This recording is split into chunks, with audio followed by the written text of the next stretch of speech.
Hi, Ryan with the R&R Law Group, talking a little bit about interlock and what happens with the interlock. So it's, it's probably been a couple of years that's changed, but a lot of people ask about if I have a drug DUI, meaning, if I got caught with uh, marijuana in my system and I ended up with a DUI conviction, what happens to me in the interlock? Well, there's a difference between what's called the A1 DUI and the A3 DUI.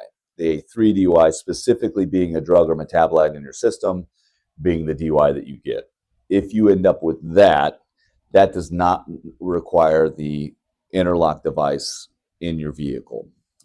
Again, a couple of years ago, they finally wised up and decided that if you were driving impaired with a drug in your system, that's a lot different than if you're driving with alcohol in your system and were impaired and you got a conviction for that.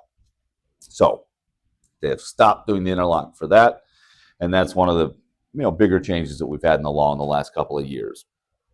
The other thing that we've had is that if there is a refusal, so you get arrested for DUI, alcohol based, they want you to blow in the system and you refuse, the new law says that you can put the interlock device in your vehicle and not serve the suspension from day one, because otherwise it would be a 12-month suspension.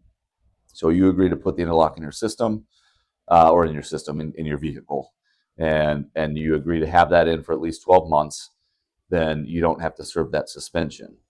The biggest change is that you can now get credit for the time that you have the interlock in your car. So let's fast forward 6 months. You end up with a DUI conviction on your record. You now have had 6 months as far as your interlock is concerned, and now you will only have to serve another 6 months and before you can get the interlock out. That was kind of a big change in the law. A lot of things have changed with that. There's a lot of nuances to it. So again, take this with just general advice. If you get arrested, you get a DUI charge, call me, call us. We will help you get through it. Call the R&R Law Group. Thanks for joining us today. If you found this video helpful, please hit that like button and subscribe to our channel for more valuable insights. We'll see you in the next video.